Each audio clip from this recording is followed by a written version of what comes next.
Halo Sobat Hobi Nonton, kali ini saya akan menceritakan sebuah film yang berdasarkan dari kisah nyata lagi nih.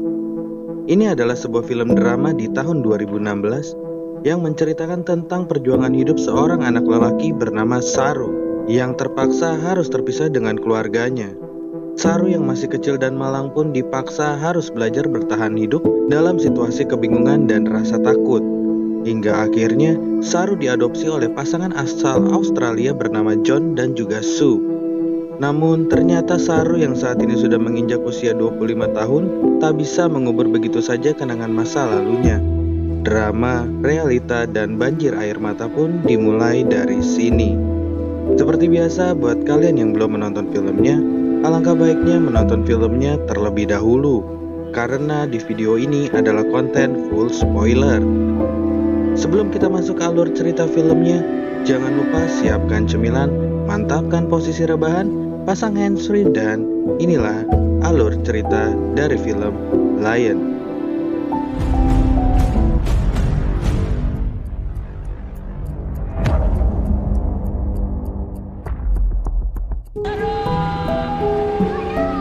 Film ini diawali dengan kakak beradik bernama Gudu dan juga Saru yang sedang mencuri batu bara di sebuah kereta. Walaupun sempat hampir ketahuan oleh penjaga kereta itu, tapi nampaknya mereka ini tidak terlalu mengkhawatirkannya, karena mungkin hal ini sudah menjadi kebiasaan mereka. Setelah mereka rasa curiannya cukup, akhirnya mereka pun turun untuk menjualnya dan uang hasil penjualannya mereka belikan susu. Ada momen yang sangat menyentuh di sini, di mana saat mereka sedang membeli susu, Saru berkata kepada kakaknya bahwa ia ingin jalebi. Kalau di Indonesia mungkin ini semacam kerupuk harga 2000-an. Namun, Gudu yang merasa uangnya memang tidak akan cukup bila dipakai untuk membeli makanan tersebut, ia lantas mencoba menyenangkan hati adiknya dengan mengatakan, "Suatu hari nanti pasti akan kubelikan jalebi satu warung ya dek, dan sekalian bareng deh sama abang-abang penjualnya."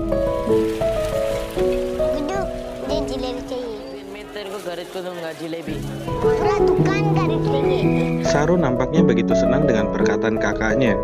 Namun lain halnya bagi Gudu yang justru hatinya terasa perih karena memang tak sanggup memenuhi keinginan adiknya yang memang tidak seberapa itu. Setelah urusan mereka selesai di pasar, mereka pun pulang ke rumahnya dan barulah di sini kita tahu bahwa keluarga Saru ini memang sebuah keluarga yang hidupnya bisa dibilang sangat kekurangan, di mana mereka tidak memiliki ayah, sementara ibunya sendiri harus membesarkan ketiga anaknya yang masih kecil tersebut dengan cara bekerja menjadi seorang buruh pembawa batu. Sang ibu yang sedikit merasa heran saat kedua anaknya mampu membeli susu, ia pun bertanya dari mana mereka mendapatkan uangnya. Namun keduanya tidak menjawab, walau sepertinya sang ibu pun sudah tahu dari mana asal uang tersebut. Namun karena ibunya sendiri memang menyadari bahwa dia tidak bisa memberikan lebih untuk kebahagiaan anaknya, akhirnya hanya bisa tersenyum untuk menutupi kesedihannya. Selain mencuri batu bara, ternyata Gudu ini juga bekerja sebagai kuli panggul di stasiun kereta yang ada di kota. Gudu sebenarnya tidak memperbolehkan Saru untuk ikut pada hari itu. Namun Saru memaksa bahwa dia bisa ikut membantu kakaknya itu.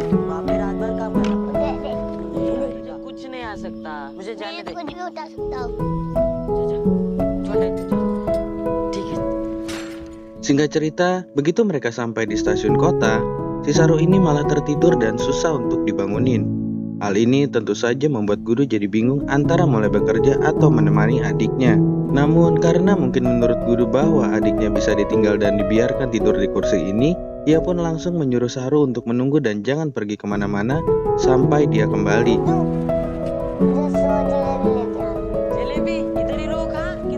Entah sudah berapa lama Gudu pergi, tiba-tiba di tengah malam Saru pun terbangun. Saru yang melihat stasiun sepi tanpa penghuni ini mulai ketakutan dan berusaha memanggil kakaknya. Karena Gudu tak kunjung datang juga, akhirnya ia pun berjalan mencari kesana kemari sampai ke dalam kereta. Entah apa yang dipikirkan Saru saat itu, ia pun malah diam di dalam kereta ini dan apesnya ia malah ketiduran lagi. Dan ketika saat Saru bangun, Saru pun melihat bahwa kereta sedang melaju dengan sangat kencangnya. Ia pun berteriak dan berusaha untuk keluar. Namun semuanya itu sia-sia karena kereta itu dalam keadaan terkunci dan kosong.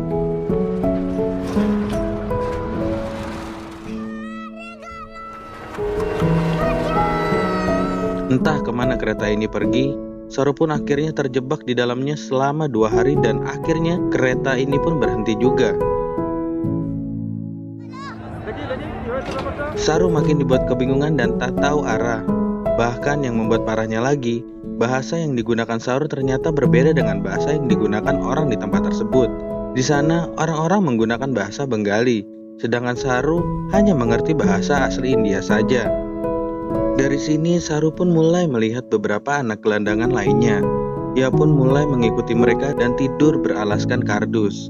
Sampai suatu malam, tiba-tiba mereka pun didatangi para preman yang mencari anak gelandangan untuk dijadikan pengamen atau disuruh mengemis. Sebagian dari mereka pun tertangkap, namun beruntungnya bagi Saru, ia bisa kabur dan lari bersembunyi di tempat ibadah. Saru pun yang sedang tersesat, akhirnya semakin menjadi luntang-lantung saja. Dengan hanya berbekal kardus, ia pun berjalan tanpa arah dan tujuan. Sampai suatu ketika, ia bertemu dengan salah seorang mbak-mbak bernama Nur. Ketika melihat perangai dan sikapnya, sepertinya dia ini orang baik. Dan untung saja si Mbak Nur ini juga bisa bahasa Saru. Dan selanjutnya, ia pun mengajak Saru untuk ke rumahnya. Di sini Saru beruntung. Ia dikasih makan dan juga minum. Bahkan dimandikan biar nggak terlalu bau. Tapi ternyata ada udang di balik batu. Mbak Nur ini aslinya mau menjual Saru kepada seorang lelaki pengepul anak. Lelaki yang bernama Rama ini mulai mendekati Saru dan mulai mengiming-imingi bahwa dia akan mencari ibunya. Saru yang masih bocah ini awalnya tentu saja percaya. Namun setelah ia melihat gelagatnya bersama Mbak Nur tadi, Saru pun mulai curiga dan setelah ada kesempatan, ia pun langsung lari tanpa henti. Hari pun berganti dan minggu pun menjadi bulan. Saru yang telah tersesat selama 2 bulan ini menjalani harinya dengan memulung dan berjalan tanpa arah. Sampai di suatu ketika dia kelelahan dan duduk di bawah jembatan. Di sini ada momen yang cukup sedih. Dengan pandangan yang lemas, dia pun melihat seorang pemuda yang saat itu sedang minum dan makan di restoran yang berada di seberang jalan. Dengan berbekal sendok yang didapatnya saat dia memulung, dia pun lalu menirukan berbagai gerakan makan dan minum orang tersebut. Tanpa diduga, si pemuda tersebut pun ternyata melihatnya hingga ia pun tentunya hatinya tersentuh melihat apa yang dilihatnya. Maka langsung saja ia pun memberi kode dengan menunjuk makanan yang sedang ia makan. Dan Saru pun membalasnya dengan menunjuk mulutnya, memberitahukan bahwa saat itu ia sangat kelaparan. Si pemuda ini pun akhirnya tidak tega. Setelah memberi makan seadanya, dia pun lalu mengantarkan Saru ke kantor polisi. Di sini terjadi pembicaraan dan sang polisi pun menanyakan dari mana tempat Saru berasal. Saru pun memberitahukan bahwa dia berasal dari Ganesteli. Polisi ini juga ternyata tidak tahu Ganesteli itu di mana. Ditanya nama ibunya siapa, Saru pun cuma menjawab ibu saja, bukan menjawab namanya. Setelah beres mengambil data, polisi ini pun kemudian mengirim Saru ke sebuah panti asuhan. Di sini terlihat keadaan panti asuhan yang kayaknya lebih mirip penjara gelandangan. Dalam satu ruangan saja, Saru bersama lebih dari 10 anak lainnya. Dan para pengasuhnya pun juga kelihatannya berandalan. Semuanya membawa tongkat pemukul. Hingga suatu ketika Saru kemudian dipanggil oleh Ibu Sud. Ibu Sud ini menunjukkan kalau ia telah berusaha menaruh foto Saru di seluruh koran di India. Namun ia tidak pernah menerima balasan dari keluarga Saru. Saru tentu saja sangat sedih mendengar semua itu. Namun ia pun tak berdaya dan untuk mengobati rasa sedihnya, Ibu Sud pun memberikan solusi bahwa saat ini telah ada pasangan dari Australia yang ingin mengadopsi anak. Di sini Saru tidak punya pilihan lain selain menyetujui saran dari Ibu Sud itu. Singkat cerita, kita beralih ke Australia 1987. Saat ini Saru sudah berada di Australia dan menjadi anak adopsi dari John dan juga Sue. Saat pertama datang ke rumah barunya, Saru pun melihat dengan aneh barang-barang di sekitarnya. Ia yang tadinya hidup sangat kekurangan, saat ini dia melihat semuanya jauh berbeda.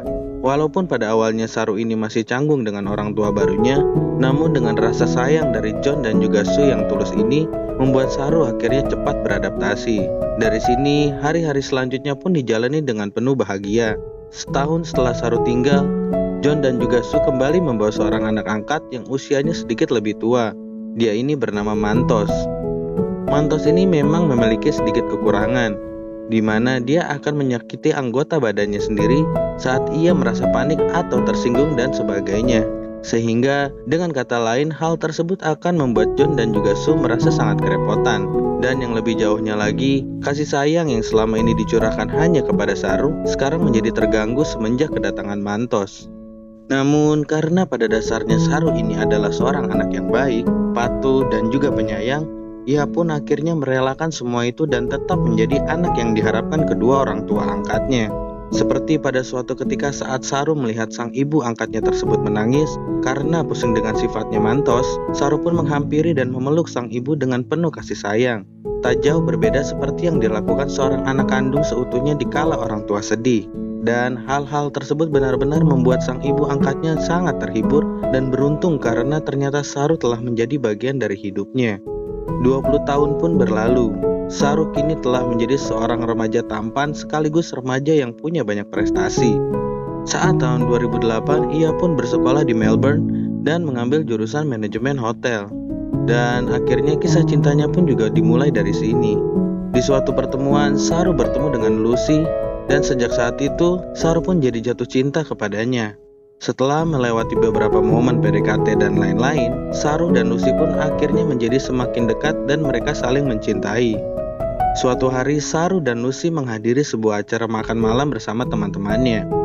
Karena teman-teman Saru ini juga ada orang India, maka hidangan mereka saat makan malam itu adalah makanan khas India. Dan ketika pas Saru melangkah ke dapur untuk mengambil minuman, mendadak saja Saru melihat jelebi, makanan 20 tahun lalu yang pernah sangat diinginkannya. Hal ini tentu saja membuat semua kenangan 20 tahun lalu terlintas kembali di pikirannya. Saru sangat terharu dan teringat dengan kakaknya yang bernama Gudu, ibunya, bahkan juga adik perempuannya. Dengan tangan gemetar, diambilnya jelebi tersebut, diciuminya lalu dicicipinya. Air mata pun tanpa terasa berlinang di kedua belah pipinya. Lucy dan yang lainnya yang sedang memperhatikan keadaan tersebut jadi terheran-heran dan cemas mendapati Saru yang demikian. Akhirnya setelah dirasa tenang, Saru pun mulai mengungkapkan terhadap yang lainnya tentang dari mana asal dirinya, siapa dia sebenarnya, dan semua perjalanannya hingga ia bisa sampai di Australia. Salah satu temannya pun lantas memberi saran supaya Saru mencari daerah tempat asalnya dengan mengandalkan bantuan dari teknologi Google Earth. Namun Saru memilih tidak melakukan semua itu karena dia rasa itu sudah lama sekali dan sudah tidak mungkin ia bisa mengingatnya. Bahkan nama yang diingatnya saja hanya Ganesteli dan kursi tempat tidurnya yang berseberangan dengan tower air. Sedangkan nama Ganesteli sendiri pun tidak pernah ada sama sekali. Tapi biarpun demikian, kejadian yang terjadi di acara makan-makan itu justru membuat Saru semakin jadi kepikiran. Bahkan di suatu malam ketika sedang bersama Lucy, Saru diam-diam pergi ke tengah ruangan. Ia pun mulai mengambil laptopnya dan mulai mencari informasi kereta sampai tempat-tempat terdekat yang mungkin bisa dia ingat. Dari sinilah awal mula pencarian tempat asal Saru. Saat ini Saru dan Lucy berada di tempat tinggal orang tua angkatnya. Dan di waktu sedang melakukan makan bersama, Lucy mencoba mengungkapkan terhadap ibu angkatnya Saru tersebut tentang apa yang selama ini dicari bahkan menjadi tujuannya Saru. Namun Saru pun memotong ucapan Lucy supaya ibu angkatnya tersebut tidak mengetahuinya. Alasannya cukup sederhana, karena kemungkinan jika Saru jujur, maka secara tidak langsung akan menyakiti hati ibu angkatnya, yang padahal ia memang telah berjasa besar terhadapnya selama 20 tahun. Karena hal itu, suasana makan pun menjadi canggung, apalagi ketika tiba-tiba muncul Mantos yang justru malah memperkeruh keadaan. Sedikit pertengkaran pun terjadi karena sebenarnya Mantos ini sering banget membuat ibunya sedih dan hal itu membuat Saru kurang menyukainya. I hate what he's done to you. We're different. Hey, now, Saru. It's all right. Stop. Saru nampaknya semakin sibuk dengan apa yang menjadi keinginannya. Ia pun sampai membuat peta jalur pencarian di tembok kamarnya, menghitung dan menandai semua kemungkinan jalur kereta yang saat itu ia naiki, sampai mencari ke seluruh stasiun kereta lewat Google Earth. Dan hal tersebut juga secara tidak langsung membuat Lucy bertambah jengkel karena Saru tidak mau jujur tentang apa yang terjadi sebenarnya. Sampai situasi semakin memanas dan Lucy pun akhirnya meninggalkan Saru. Hari demi hari Saru lalui dengan mencari tempat tinggal asalnya. Sampai suatu saat Saru tidak sengaja bertemu kembali dengan Lucy. Ia pun akhirnya mengungkapkan yang selama ini mengganjal di hatinya. Bahkan dari Lucy juga Saru pun mengetahui bila ibu angkatnya kini semakin murung menyingkapi tingkah kedua anak angkatnya tersebut. Saru pun dengan wajah yang semakin lusuh meminta maaf kepada ibu angkatnya bahwa dia tidak bisa menjadi anak yang baik seperti anak seutuhnya yang didambakan oleh ibu angkatnya tersebut. Karena dia pun memang tidak berdaya ketika mengikuti suara hatinya yang selalu mengatakan bahwa ia sangat merindukan sosok ibu dan keluarga aslinya yang lama terpisah. Dan Saru pun mengatakan jika hidup ibu angkatnya tidak akan menjadi seperti ini, andai kata ia bisa memiliki anak kandung sendiri. Namun jawaban sang ibu membuat Saru benar-benar tidak berdaya. Sebenarnya bukan dia tidak bisa mempunyai anak, namun sengaja memilih untuk tidak mempunyai anak. Karena dengan cara begitu, maka secara tidak langsung akan bisa mengisi kekosongan dan juga harapan anak-anak lainnya yang ditakdirkan memiliki nasib yang malang karena kehilangan ataupun diabaikan oleh orang tuanya. Mendengar hal ini, Saru pun akhirnya luluh. Dia pun merasa begitu tidak enak apabila ia harus terus bersikeras untuk mencapai tujuannya tersebut. Dan di saat itu pula, ia berpikir untuk menghentikan semua pencariannya. Bahkan ia juga datang kepada kakaknya dan meminta maaf kepadanya atas semua kebenciannya selama ini. Suatu malam, Saru yang sedang melamun, ia pun membuka laptopnya dan menggeser-geser setiap titik yang telah ia tandai. Dan tiba-tiba secara tidak sengaja, Saru justru menemukan tempat yang dulu menjadi tempat tinggalnya. Dari mulai stasiun saat berpisah dengan kakaknya, sampai ke desanya yang ternyata selama 20 tahun ini ia salah menyebutkan. Karena tempat tinggalnya tersebut memang bukan Ganesteli, melainkan adalah Ganestalai. Dan kabar bahagia tersebut kemudian dia sampaikan terhadap Lucy yang juga nampak terharu dan sangat bahagia mendapat kabar yang demikian. Dan Lucy pun mengizinkan Saru untuk menemui keluarganya. Ibu angkatnya pun juga sangat bahagia mendengar berita ini. Dia juga memberikan Saru restu untuk pergi ke sana, dan dia juga berharap bahwa ibu kandungnya masih tetap di sana. Maka berangkatlah Saru ke Ganestalai, menyusuri berbagai tepian jalan serta gang yang masih diingatnya. Dan akhirnya sampailah Saru ke rumah yang menjadi tempat tinggalnya saat 20 tahun lalu. Dan tanpa tunggu lama dia pun langsung masuk ke dalam rumah tersebut. Namun rumah tersebut sudah tidak ada orangnya dan justru menjadi tempat ternak kambing. Saru pun marah dan kecewa karena memang melewatkan waktu yang begitu lama. Dan tiba-tiba muncul seorang bapak-bapak yang menanyakan tentang apa tujuannya ke tempat tersebut. Saru pun segera menjelaskan sambil memperlihatkan foto masa kecilnya dan mengakui bahwa rumah itu adalah tempat tinggalnya dahulu. Dan kemudian dia bertanya kemana mereka ini pergi. Si bapak-bapak ini pun akhirnya menyuruh Saru untuk mengikutinya.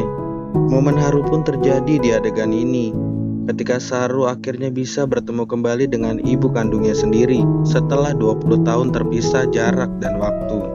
Apalagi saat Saru juga mengetahui bahwa kakak yang selama ini ia ingin temui justru telah tiada karena tertabrak kereta saat sedang mencari Saru di malam itu. Namun, kesedihan Saru ini akhirnya sedikit terobati. Tatkala di salah satu kerumunan itu pula, muncullah adik perempuannya yang telah lama ditinggalkannya.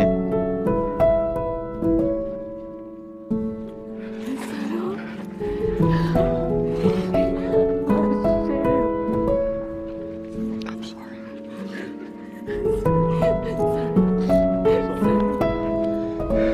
Where's Guru?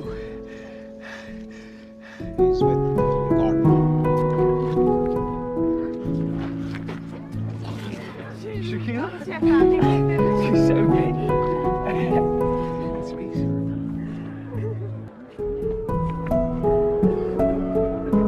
Saru juga mengatakan terhadap orang tua angkatnya bahwa walaupun ternyata dia kini telah bisa bertemu kembali dengan orang tua aslinya, ikatan yang telah terjadi antara mereka akan tetap sama dan semua ini tidak akan pernah bisa merubah apapun. Bahkan sejak saat itu pula, Saru pun ternyata telah menyadari bahwa ia justru salah mengucapkan namanya selama 20 tahun ini, yang ternyata bukan Saru, melainkan adalah Seru, yang berarti singa. Hikmah yang bisa kita ambil di sini adalah bagaimanapun kita mendapat kebahagiaan, walau dalam apapun bentuknya, kasih sayang dari orang tua tetaplah yang utama dan itu tidak bakalan bisa tergantikan. Dan satu hal lagi yang bisa kita petik hikmahnya, bagaimanapun yang terjadi dan bagaimanapun juga keadaannya, maka sebaiknya kita tidak mudah melupakan jasa baik orang lain terhadap kita. Karena tentunya kita bukanlah apa-apa dan gak bakalan bisa jadi apa-apa jika tanpa bantuan orang lain. Terima kasih buat kalian semua yang sudah menonton video ini sampai akhir, dan semoga kalian juga suka dengan ceritanya. Sampai jumpa lagi di video selanjutnya. Salam hobi nonton.